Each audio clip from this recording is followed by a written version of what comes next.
মানে আপনি ফেসবুক চালাচ্ছেন না, ফেসবুক আপনাকে চালাচ্ছেন। অনলাইন কত হাত খেয়ে ফেলছে আমাদের। আর ওখানে গেলে আপনি কতটুকু ভালো পাবেন, ভালো যতটুকু পাবেন তার চেয়ে বেশি খারাপ পাবেন।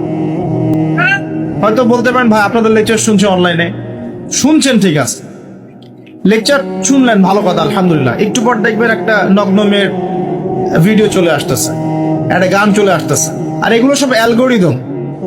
অ্যালগোরিদম কিন্তু মুসলিমরা আবিষ্কার করেছিল। এখন সেই অ্যালগোরিদম নিয়ে পশ্চিমারা কি করেছে, অ্যালগোরিদম দিয়ে আপনার ব্রেনটাকে সেট করা হয়েছে। মানে আপনি যেই ভিডিওটা একটু বেশি সময় দেখবেন, ঠিক আছে, বা যে বিষয়ে একটু কথাবার্তা বলবেন, দেখবেন সেটা ওরা ক্যাচ করবে। ক্যাচ করে আপনি যখন পরে এই ফেসবুকে ঢুকবেন, দেখবেন সেই ভিডিও আপনার সামনে, ওই সিমিলার ভিডিও আপনার সামনে আসতেই আছে, আসতেই আছে, আসতেই আছে। ওরা কিন্তু অ্যালগোরিদম দিয়ে আপনাকে ট্রেস করেছে। মানে আপনি ফেসবুক চালাচ্ছেন না, ফেসবুক আপনাকে চালাচ্ছে। কথা বুঝতে পারছেন? আচ্ছা, আসুন সামনে যাই। আজকে রাত্রে লেকচার শুনলেন, বাসায় গিয়ে ঘুমাবেন। এমনি এমনি ঘুমাবেন না, ঘুমানোর আগে বিসমিল্লাহ বলে লাইটটা অফ করবেন, বিছানাটা বিসমিল্লাহ বলে ঝাড়বেন, ঠিক আছে। ওয়াশরুম থেকে পারলে অজু করে আসবেন। মশারি দিচ্ছেন, লাইটস অফ করছেন, পাত্র যেগুলো আছে সেগুলো একটু ঢেকে রাখবেন বিসমিল্লাহ বলে, দরজা লাগাবেন বিসমিল্লাহ বলে।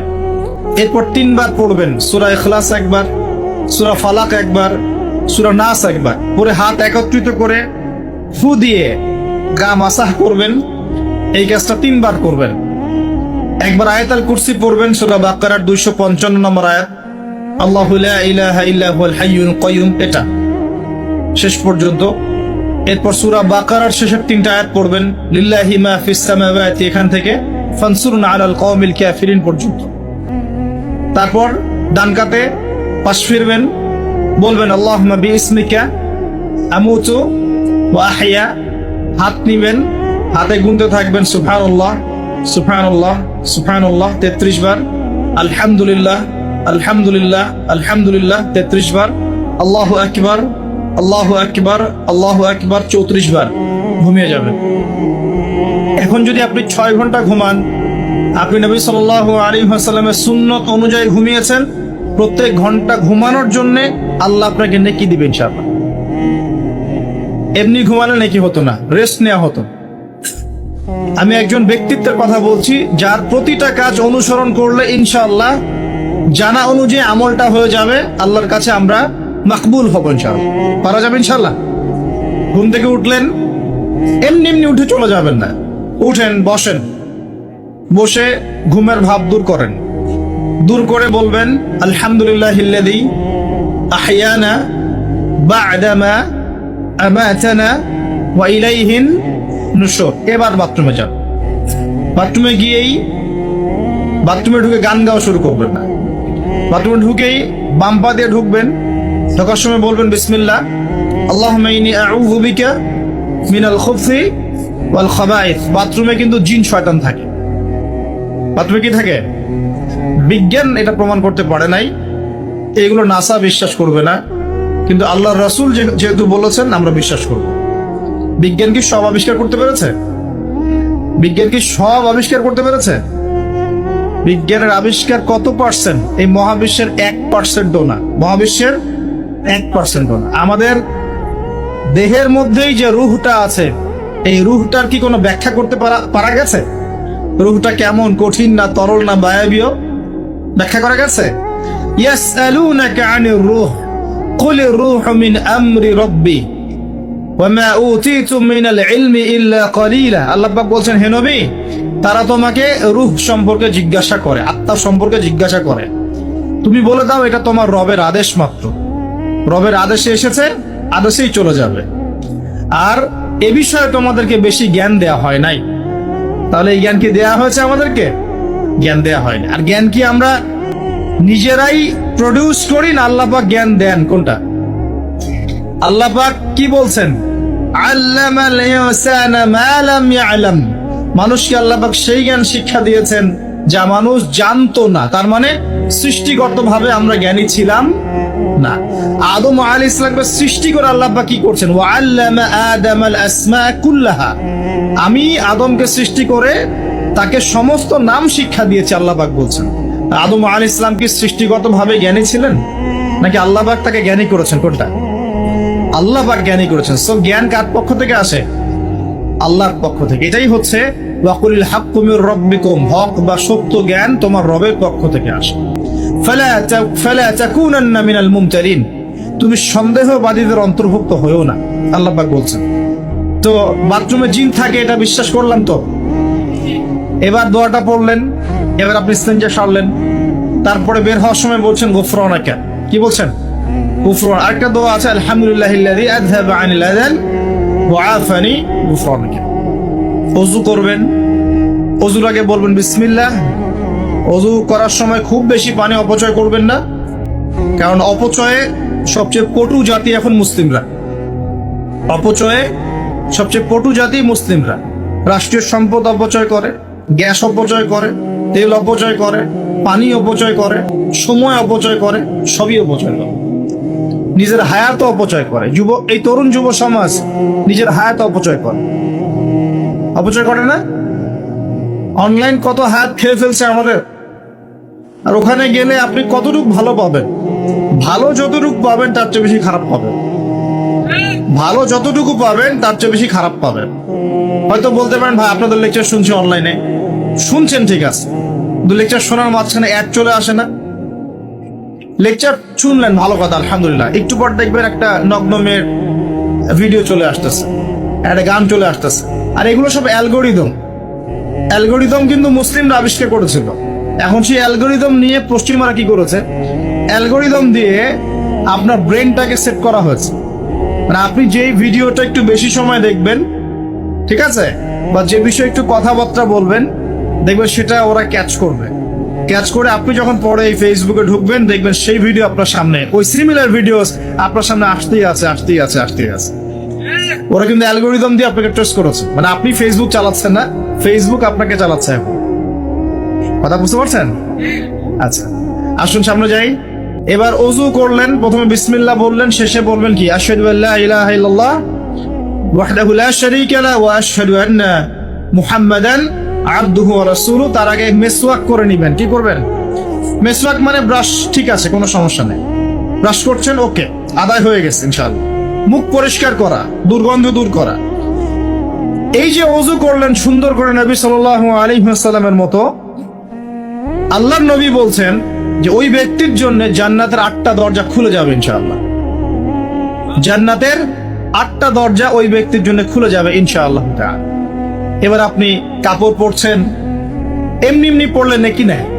পড়ার সময় ডান দিক থেকে পড়ছেন এবং বলছেন আলহামদুলিল্লাহিল্লাযী কাসানি হাযা ওয়া রাযাকানিহি মিন গায়রি হাওলিন মিন্নি ওয়ালা কুওয়া। আপনি কাপড় পরলেও নাকি পাচ্ছেন আলহামদুলিল্লাহ। আয়না দেখছেন, ফ্রেশ হচ্ছেন, চুল আঁচড়াচ্ছেন, আপনি ডান দিক থেকে স্টার্ট করেন। এবং এখানে বলে রাখি যে বর্তমান যে চুলের কাটিং গুলো চলছে, এইসব কাটিং চলবে না। এই ডানে বামে কোনো চুল নাই আর মাঝখানে চুল দিয়ে কি বলবো এটা, হ্যাঁ, কুজা বলে আরবি দিয়ে মনে হয় সম্ভব। এইসব কাট চলবে না। যদি একদম ছোট করতে চান তাহলে সামন পিছন সমান হবে, আর্মি ছাট, একদম সামন পিছন সমান। আর না হলে বাবরি, কাঁধ, কান, কানের লতি এই পর্যন্ত আপনি রাখতে পারেন। যার নাই তার তো প্রশ্নই নাই, যার নাই তার তো আর বলে লাভ নেই। যার আছে, নবীজি বলেছেন সাল্লাল্লাহু আলাইহি ওয়াসাল্লাম, যার চুল আছে সে যেন চুলের যত্ন নেয়। কে বলেছেন? দেখেন, ইসলাম আপনাকে চুল আশ্রানো শিখিয়েছে। আপনি ইসলামে কি চাচ্ছেন? ইসলাম এমন একটা দিন বা জীবন ব্যবস্থা যেখানে আপনি জীবনের প্রতিটা বিষয়ের সমাধান তো পাবেনই, ইভেন আপনি চুল কেমন করে আশ্রাবেন সেটাও ইসলাম আপনাকে শিখাবে ইনশাআল্লাহ। হায়েজ হয়েছে, নেফাস হয়েছে, হ্যাঁ, ওযু ইস্তেঞ্জা করেছেন, টয়লেট করেছেন, কিভাবে পবিত্রতা অর্জন করবেন, গোসল ফরজ হয়ে গেছে, কিভাবে গোসল করবেন, কিভাবে নামাজ পড়বেন, কিভাবে পরিবার চালাবেন, কেমন করে ব্যবসা করবেন, কেমন করে সমাজ চালাবেন, কোন বিষয়টা বলা বাকি আছে কোরআন এবং হাদিসে? বলেন তো একটা বিষয় দেখাতে পারবেন যেটা কোরআন এবং সুন্নায় নাই? এটাই তো প্রমাণ করে যে ইসলাম আল্লাহ রাব্বুল আলামিনের পক্ষ থেকে নাজিলকৃত সর্বশ্রেষ্ঠ এবং আসমানি গ্রন্থ, আসমানি দিন। যেটা আল্লাহ পাক জমিনবাসীর জন্য নাজিল করেছেন। কিভাবে আপনি কম্পেয়ার করবেন কোনটা সত্য কোনটা মিথ্যা? আপনি সবগুলো ধর্মগ্রন্থ নিয়ে বসে দেখেন যে প্রত্যেকটা ধর্মগ্রন্থের মধ্যে কি জীবনের প্রতিটা বিষয়ের সমাধান আছে কিনা, ঘেটে দেখেন। যদি দেখেন যে না, সবগুলো ধর্মগ্রন্থ ঘেটেছি, শুধু কোরআন এবং হাদিসে পেয়েছি যে এখানে প্রতিটা বিষয়ের সমাধান আছে, তাহলে নিঃসন্দেহে এটা আল্লাহ পাকের পক্ষ থেকে এসেছে, সহজ। আর যখন জেনে যাবেন এটা আল্লাহর পক্ষ থেকে এসেছে, তখন আমাদের কর্তব্য তার সামনে আত্মসমর্পণ করা। আল্লাহ পাক আমাদের সবাইকে পরিপূর্ণ মুসলমান হওয়ার তৌফিক দান করুন। ওযু শেষ, এবার যাবেন নামাজে। নামাজে যাওয়ার সময় বাসা থেকে বের হচ্ছেন, আল্লাহর রাসূল শিখিয়েছেন আপনাকে বলতে হবে বিসমিল্লাহ, বিসমিল্লাহি তাওয়াক্কালতু আলাল্লাহ ওয়ালা হাওলা ওয়ালা কুওয়াতা ইল্লা বিল্লাহ। বের হলেন, আপনার সাথে একজন ফেরেশতা থাকবেন ইনশাআল্লাহ, শয়তান দূরে চলে যাবে। মসজিদে যাচ্ছেন, যাওয়ার সময় চুপচাপ থাকবেন, দোয়া পড়বেন, জিকির করবেন। একটা দোয়া আছে, এটাও পড়তে পারেন, আল্লাহ নবী পড়তেন। তিনি বলতেন আল্লাহুম্মা ইজআল ফি কলবি নূরা, হে আল্লাহ আমার কলবে নূর দাও, ওয়া ফি লিসানি নূরা, আমার লিসান বা জিহ্বায় জবানে তুমি নূর দাও, ওয়া ফি সামঈ নূরা, আমার শ্রবণ ইন্দ্রিয়তে নূর দাও, আলো দাও। ঠিক আছে? ওয়া ফি বাসরি নূরা, আমার দৃষ্টি শক্তির মধ্যে নূর বা আলো দাও, ওয়া আন ইয়ামিনি নূরান, আমার ডান দিকে আলো দাও, ওয়া আন শিমালি নূরান, আমার বাম দিকে আলো দাও, আমার উপরে নিচে তুমি নূর দাও। আল্লাহুম্মা ইজআল ফি নাফসি নূরা, আল্লাহ আমার নফসের মধ্যেই তুমি নূর বা আলো দাও। এরকম দোয়া আছে, আরো অনেক শব্দ আসছে। এটা ছোটটা বললাম, এটা বড় ভার্সনও আছে। এই দোয়াটা অনেক বড়, তো এই দোয়াটাও পড়তে পারেন। নূর বা আলো কার পক্ষ থেকে আসে? দুনিয়াতে যদি আমরা এই জাহেলি পরিবেশে, অন্ধকারাচ্ছন্ন সমাজে আমরা যদি আলো চাই, আল্লাহর নূর ছাড়া কোনো গতি নাই। আল্লাহ পাক নূর দিলে আপনি আলো পাবেন। আল্লাহ পাক খিদর আলাইহিস সালামকে নূর দিয়েছিলেন না? নৌকা কেন ফুটা করছেন মানুষ বুঝতে পারছে না, খিদর আলাইহিস সালাম বুঝতে পারছেন ফুটা না করলে সমস্যা আছে, জলদস্যু নিয়ে যাবে। মনে আছে গল্পটা? কোন সূরায়? কোন সূরা? সূরা কাহফ। বাচ্চাকে কেন হত্যা করলেন মানুষ বুঝতে পারছে না, মুসা আলাইহিস সালামও বুঝতে পারছেন না। খিদর আলাইহিস সালাম বলছেন এই বাচ্চাকে হত্যা না করলে বড় হয়ে বড় কাফের হতো, আর পুরো মানে বাবা মাকেও পর্যন্ত কাফের বানাতো। দেয়ালটা কেন নির্মাণ করলেন মুসা আলাইহিস সালাম বুঝতে পারছেন না। খিদর আলাইহিস সালাম বলছেন এই দেয়াল নির্মাণ না করলে এর নিচে এতিম দুই বাচ্চা রেখে যাওয়া বাবা মার সম্পত্তি ছিল, মানুষরা নিয়ে চলে যেত, এই কারণে করেছে। তো যা সবাই বুঝবে না, যা সবাই দেখবে না, যা সবাই উপলব্ধি করতে পারবে না, আপনি যদি সেটা দেখতে চান, শুনতে চান, উপলব্ধি করতে চান, তাহলে আল্লাহর নূর লাগবে। কি লাগবে? আর আল্লাহ পাকের নূর এমনি এমনি আসবে না। আগে ফরজিয়াতের উপর আমল করতে হবে, নফল আমল বাড়াতে হবে, সুন্নতের উপর পাবন থাকতে হবে, মনের মধ্যে রোগ দূর করতে হবে। মনে অহংকার রাখলে নূর আসবে না, মনে হিংসা বিদ্বেষ রাখলে নূর আসবে না, সারাদিন গীবত তহমত সমালোচনা গালিগালাজ করে নূর আসবে না, হারাম খেলে নূর আসবে না। এক কথায় তাসকিয়া বা আত্মশুদ্ধি অর্জন না করতে পারলে নূর আসবে না। আর আল্লাহ নূরওয়ালা মানুষদের কাছে গেলে ইনশাআল্লাহ নূর আসবে। এরকম মানুষ তো খুঁজে পাওয়া এখন মুশকিল না? আমরা মোটামুটি সবাই দিন দিন কেমন জানি বস্তুবাদী হয়ে যাচ্ছে। বস্তুবাদী মানে দুনিয়ার ফিকিরটা বেশি, দুনিয়া ঠিক রেখে তারপর পরকাল করতে চায়, তাই না ভাই? আল্লাহ পাক আমাদেরকে বোঝার তৌফিক দেয় যে এই দুনিয়ার জীবনটা সংক্ষিপ্ত এবং চিরস্থায়ী নয়। আমাদের প্রতিটা কাজ পরকালীন স্বার্থে করা উচিত। আল্লাহ পাক বোঝার তৌফিক দেয়।